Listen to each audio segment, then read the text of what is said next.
آپ کی پریشانی میں، آپ کی تکلیف میں ہر لمحہ آپ کے ساتھ انشاءاللہ کھڑا رہا۔ ہم اس منزل کو یہیں پر ترک نہیں کریں گے۔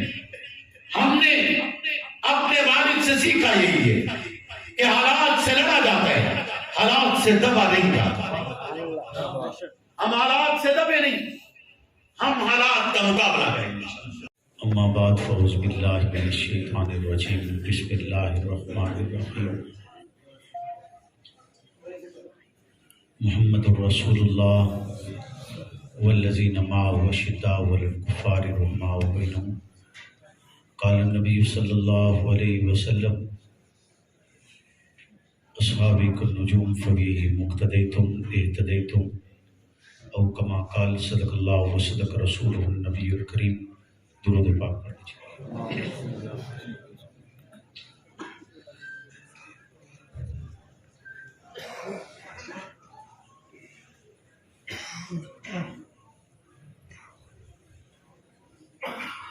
اللہم صلی علی محمد معدن الجود والکرم، منبع الحلم والحکم وآلہ وسلم۔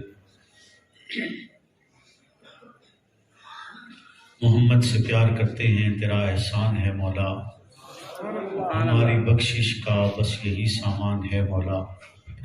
تیرے شاہ مدینہ چھوڑ دیں جنت کے بدلے، یہ سودا ہم نہیں کرتے، ہمیں نقصان ہے مولا۔ تیرے باغی تیرے شاتم بشر اچھے نہیں لگتے، تیرا سایہ نہ ہو جن پر وہ سر اچھے نہیں لگتے۔ تیرے اصحاب سے مجھ کو محبت کیوں نہ ہو آقا، کسے اونچے گھنے ٹھنڈے شجر اچھے نہیں لگتے۔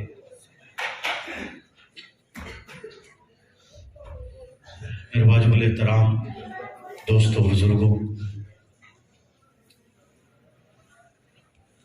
آج ایک مرتبہ پھر آپ سے جامعہ مسجد نواز کے ممبر سے مخاطب ہونے کا شرف حاصل ہو رہا۔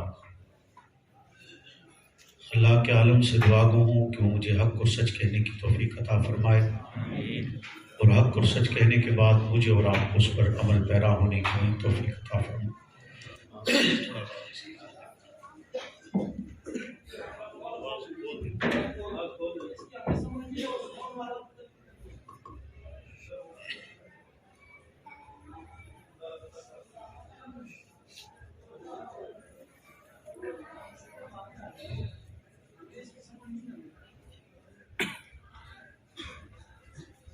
انسانی زندگی میں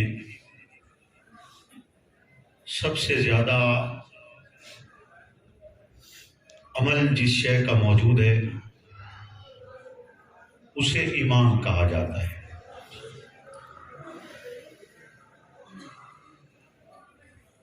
ایمان ایک ایسی شے ہے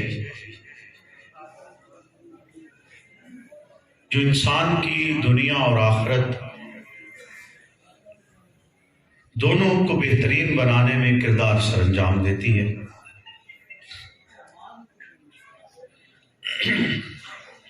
انسان دنیاوی اعتبار سے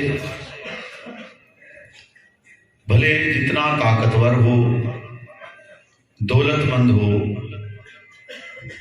اگر اس کے پاس ایمان کی دولت نہیں ہے تو اس کی طاقت اور اختیار یہ بے مقصد اور بے فائدہ چیز ہے۔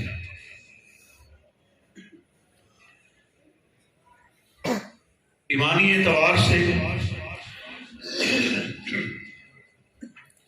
ان تمام چیزوں پر یقین رکھنا جسے خلاق عالم نے اپنے پیغمبر کو عطا کیا، اور رسول مکرم حضرت محمد رسول اللہ صلی اللہ علیہ وسلم نے ہمیں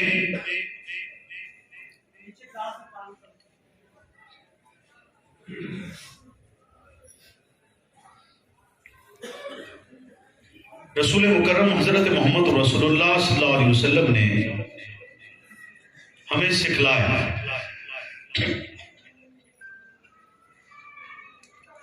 اور لمحہ بلمحہ رسالت پناہ نے اس کی تربیت دی،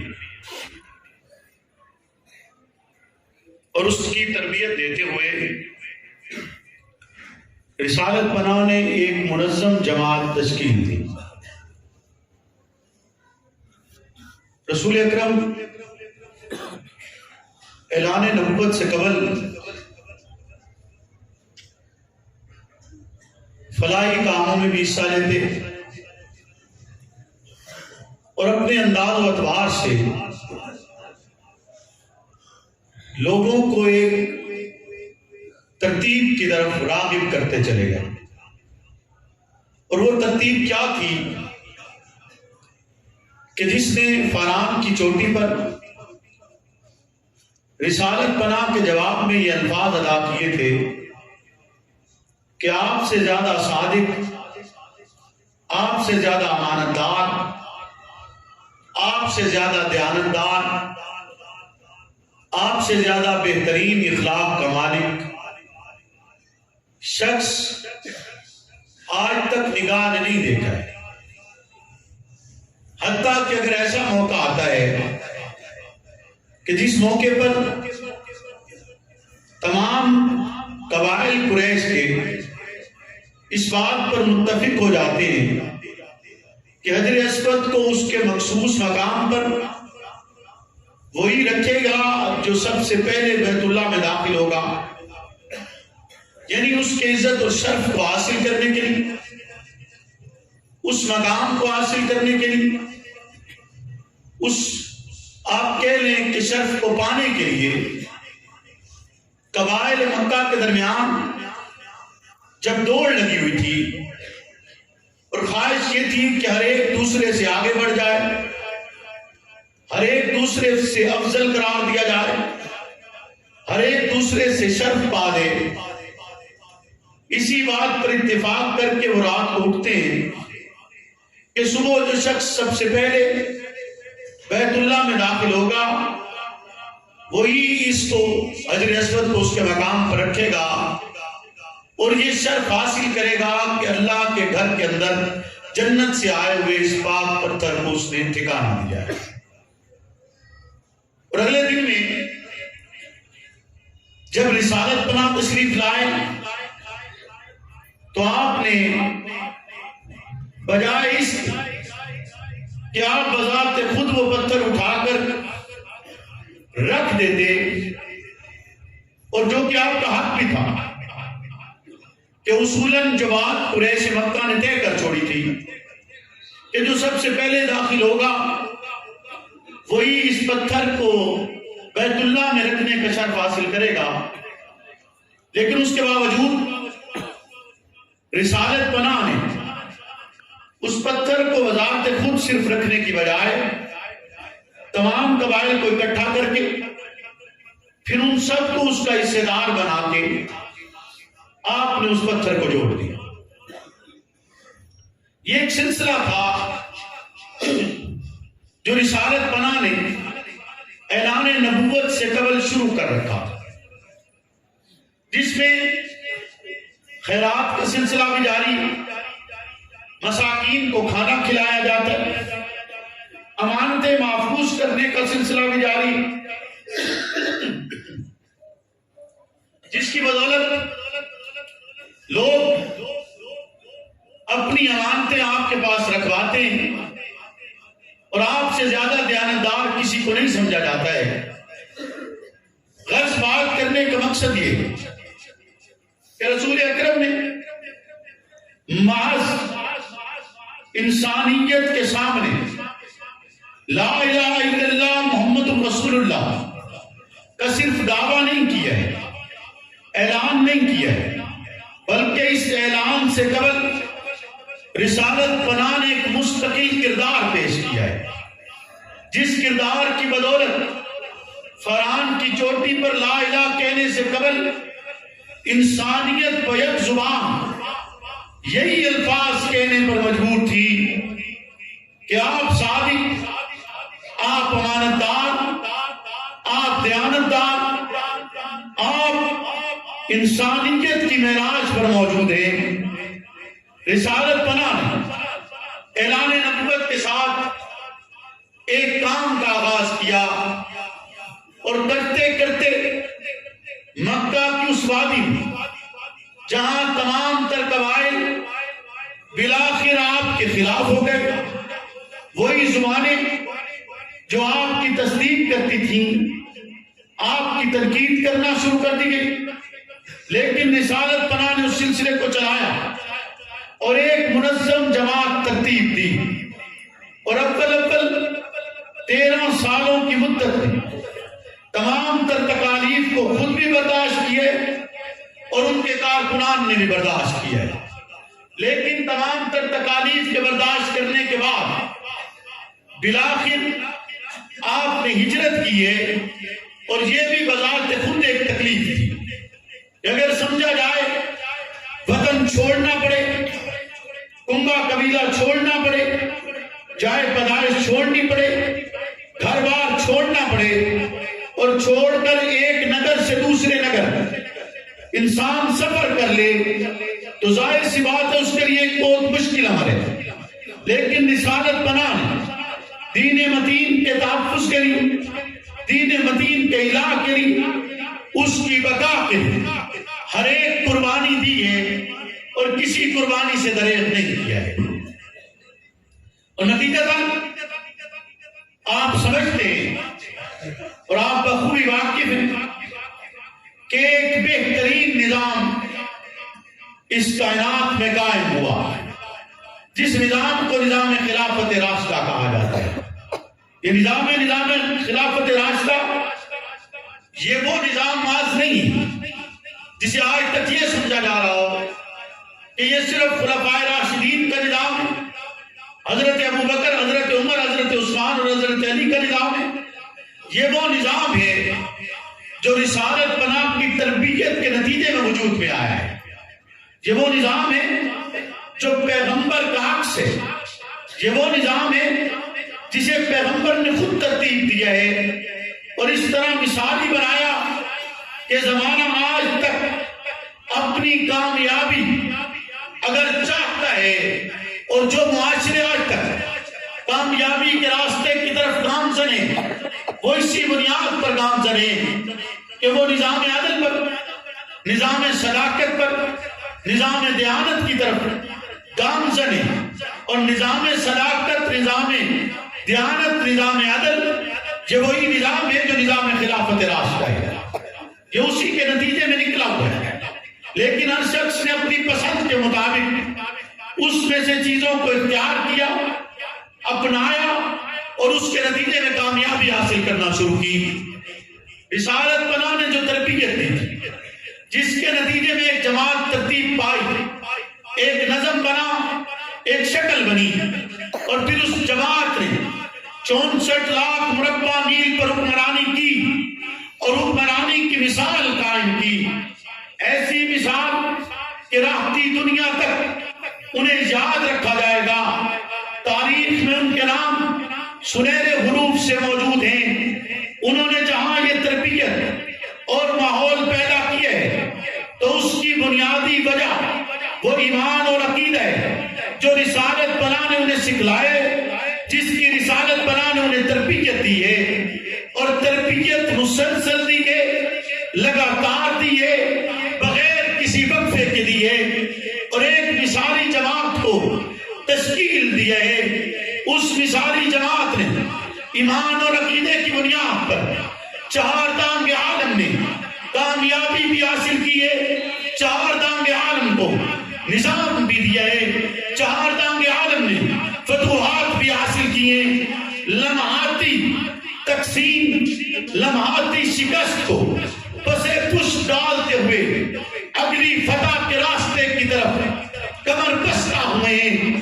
وہ اس نظام کا حصہ تھے جس نظام کے اندر اگر اطلاع دیے بغیر حملہ کیا گیا ہے تو وہ سرحدوں سے واپس لوٹے. وہ اس نظام کا حصہ تھے جس میں دریاؤں کو عبور کرتے ہوئے اگر ان کا پیالہ گرتا ہے تو وہ ایمان کی بنیاد پر صدا لگا کے کہتے ہیں کہ اگر تو حکم رب کا مانتا ہے تو پیالہ ہمیں واپس کر چھوڑ, اور پیالے واپس پلٹتے ہیں. وہ اس نظام کا حصہ تھے ایمان کی بنیاد پر. اگر وہ جنگلوں کے درندوں سے مخاطب ہوتے ہیں تو جنگلوں کے درندے اپنی درندگی سے روح گردانی کرتے ہوئے راستہ چھوڑ کر کر یہ جنگل خالی کر چھوڑتے ہیں. انہوں نے ایک نظام مرتب کیا ایمان کی بنیاد پر, عقیدے کی بنیاد پر, جس کی تربیت امت مسلمہ کو دی تھی. آج امت مسلمہ اگر ترقی کے راستے پر گامزن ہونا چاہتا تو یقیناً اس کے لیے ایمان ایک بنیادی چیز ہے. اور ایمان میں جہاں ملائکہ جنت اور جہنم کا تصور ہے, جہاں پر ایمان میں انبیاء علیہ السلام کی بعثت, جہاں پر ایمان میں آسمانی کتب کا تذکرہ ہے, جہاں پر ایمان میں رسالت پناہ کی ختم نبوت پر ایمان ہے, جہاں پر ایمان میں اصحاب رسول کی صحابیت کا بیان کرنا ہے, جہاں پر ایمان میں حضرت ابوبکر صدیق کی صحابیت پر ایمان رکھنا ہے, جہاں پر ایمان اور عقیدہ یہ کہ رسالت پناہ کی محنت کو مانا بھی جائے, تسلیم بھی کیا جائے, اس کی تشریح بھی کی جائے, آپ کی مدح اور توصیف بھی کی جائے, وہیں پر ایمان کا حصہ ہے. اچھی اور بری تقدیر کا آنا, اچھی تقدیر وہ بھی خالق کی طرف سے ہے, برا ہونا بھی خالق کی طرف سے ہے. لیکن آج جس مقام پر میں موجود ہوں, اس مقام پر آج اگر میں یہ سمجھوں کہ ہمیں کوئی شکست ہوئی ہے تو یہ ایک غلط خیال ہوگا, ایک غلط تصور ہوگا. ہمیں کوئی شکست نہیں ہوئی, بلکہ ہم نے ایک فرسودہ نظام کو شکست دی ہے, ہم نے باطل اور ظلم کو شکست دی ہے. ہم نے آج آپ کے شہر میں 39,800 ووٹ آزادانہ حیثیت سے میں نے لیے, اور وہ 39,800 ووٹ آج میں آپ کو بتلانا چاہتا ہوں کہ امیر عظیمت نے اپنے الیکشن میں 39,800 ووٹ حاصل کیے. یعنی کوئی اگر میں سمجھوں تو یہ ایک نیا آغاز ہے, نیا باب رکھا گیا ہے, نئی تاریخ رقم ہوئی ہے. تاریخ نے اپنے آپ کو دہرایا ہے اور دہراتے ہوئے اس منبر کو نوازا ہے. رب نے ہم پر احسان کیا ہے. کوئی بات نہیں, حالات بدلتے رہ جاتے ہیں, اپنوں کی کرم فرمائیاں بھی تھیں, بیگانوں کا ستم بھی تھا, لیکن میں نے جو پہلے دن سے ایک طریقہ اپنایا اور جو پہلی بات کی تھی کہ میں کسی کے خلاف کوئی بات نہیں کروں گا, میں آج بھی اسی بات پر گامزن ہوں. میں نے اپنے باپ سے سیکھا یہی ہے کہ بات کی ہے تو پھر اس بات کا پہرا کیا. میں انشاءاللہ العزیز جتنی باتیں میں نے اپنے شہر کے لوگوں سے کی, یقیناً ان میں سے بیشتر کا تعلق وسائل کے ساتھ اور حکومت کے ساتھ تھا, لیکن میں یہ سمجھتا ہوں کہ بہت سی چیزیں ایسی بھی جو مورل سپورٹ کے طور پر ہیں, بہت سی چیزیں ایسی بھی جہاں اپنے لوگوں کا خیال کرنا ہے, ان کے دکھ درد میں شریک ہونے. آپ سے میں وہ وعدہ وفا کرتا رہوں گا. میں آپ کے دکھ درد میں, آپ کی پریشانی میں, آپ کی تکلیف میں ہر لمحہ آپ کے ساتھ انشاءاللہ کھڑا رہوں گا. ہم اس منزل کو یہیں پر ترک نہیں کریں گے. ہم نے اپنے والد سے سیکھا یہی ہے کہ حالات سے لڑا جاتا ہے, حالات سے دبا نہیں جاتا. ہم حالات سے دبے نہیں, ہم حالات کا مقابلہ کریں گے. اور میں اس کے ساتھ ساتھ میں اپنے تمامی آبا, پورے شہر کا, پورے جھنگ نے بھرپور محبت کا ثبوت دیا ہے, اس میں کوئی شک نہیں ہے. کہ آپ دیکھیے ایک شخص جو اس کا باپ ہے وہ 7 سے 8 ہزار کے ووٹوں کے مارجن سے کامیاب ہو رہا ہے اور بیٹا 1.5 لاکھ سے کامیاب ہو رہا ہے, تو یہ کتنا بڑا ڈیفرنٹ ہے. یہ اس لیے کہ شہر کے لوگوں نے ہمیں محبت سے نوازا ہے, اپنا حق کا آپ نے ادا کیا ہے. کوئی بات نہیں, ہم اس جنگ کو جاری رکھیں گے, یہ لڑائی لڑتے رہیں گے, چونکہ ہم نے یہ لڑائی ذاتی غرض کے لیے شروع نہیں کی تھی، ذاتی مفادات کے لیے شروع نہیں کی تھی، ہم نے آپ کے لیے شروع کی تھی، شہر کے لیے شروع کی تھی۔ یہ جدوجہد جاری رہے گی اور انشاءاللہ ہم کامیابی سے ہمکنار ہوں گے۔ آپ جیتو یا ہارو ہمیں تم سے پیار ہے۔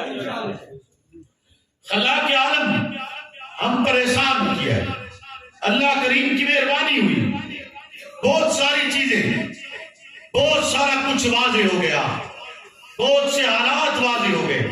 آپ سارے حالات سے بخوبی واقف ہیں، میں ان کا تذکرہ نہیں کرنا چاہتا۔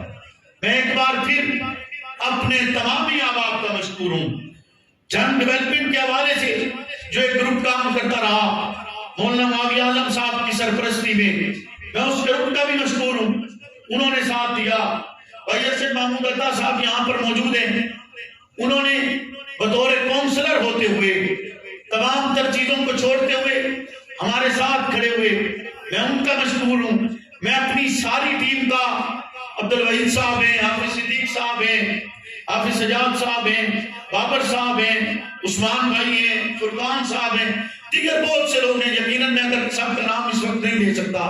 مجموعی اعتبار سے میری تمام تر ٹیم، بلال بھائی، حیدر بھائی، جتنے افراد تھے سب کے سب کا، حسین بھائی کا، سب کا مشکور۔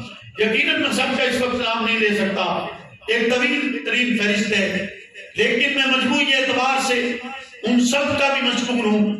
بہت محنت کی، ہمارا ایک آزادانہ، اکیلا، تنہا ایک قوت کے خلاف، وسائل کے خلاف، طاقت کے خلاف، ایک پورے دولت کے خلاف ہمارا یہ الیکشن تھا۔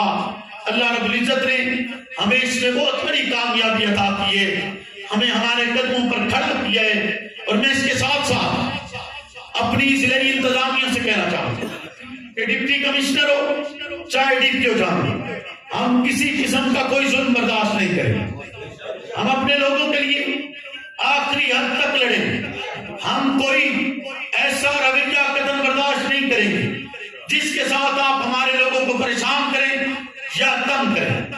آپ جس طرح آپ نے، اور میں یہاں پر ڈپٹی کمشنر اور ڈی پی او جان کا اس حوالے سے مشکور بھی ہوں کہ ایک بہترین نظم کے ساتھ انہوں نے یہ الیکشن کروایا، اس حوالے سے کہ جہاں یہ سمجھا جا رہا تھا کہ سول ایڈمنسٹریشن شاید دھاندلی کا کردار سر انجام دے گی، ایسا کچھ نہیں ہوا۔ سول ایڈمنسٹریشن نے اپنا کردار بخوبی نبھایا ہے۔ ہاں، سگنل نہ ہونے کی وجہ سے کچھ مقامات پر لیڈیز پولنگ اسٹیشنوں کے اندر افراد نے داخل ہو کر، وکلاء کے گروہوں نے داخل ہو کر دھاندلی کی ہے، اپنا کردار انہوں نے ادا کیا ہے، وہ ایک اپنی جگہ ہے۔ ظاہر سی بات ہے، ہارنے والے یہی کہا کرتے ہیں کہ دھاندلی ہوئی، اور جیتنے والے یہی کہتے ہیں کہ نہیں ہم جیتے ہیں۔ اس لیے میں اس بات کا تذکرہ نہیں کرنا چاہتا اور اس کو موضوع بحث بھی نہیں بنانا چاہتا۔ ہوا جو کچھ ہونا تھا وہ ہو چکا ہے، لیکن آپ نے اگلی تیاری کرنی، ہماری منزل دور نہیں، ہم نے اپنے شہر کو بھی ترقی کے راستے پر گامزن کرنا ہے، اور ہم نے اپنے لوگوں کو محبت بھی بانٹنی ہے، دفاع بھی کرنا ہے، اور اس کے ساتھ ساتھ انشاءاللہ العزیز 22 فروری کو ہم امیر عظیمت کانفرنس کریں گے اور انشاءاللہ کریں گے۔ آپ نے اس کی تیاری بھی کرنی ہے، ہم اس کا اعلان، اس کے پوسٹر اور اشتہارات بھی لگا چھوڑیں گے، اس کی بھی آپ نے تیاری کرنی ہے، دعوت بھی دینی ہے۔ ہم اس عظیم شخصیت کو خراج تحسین پیش کریں گے، اور ہم اس منزل کو یہاں ختم نہیں ہونے دیں گے۔ ہمیں ختم کرنے کے لیے جنہوں نے جو جو کردار ادا کیا ہے، اس سلیکشن نے ایک فیصلہ کر چھوڑا ہے کہ جو ہمیں ختم کرنے آئے تھے خود ختم ہو چکے ہیں۔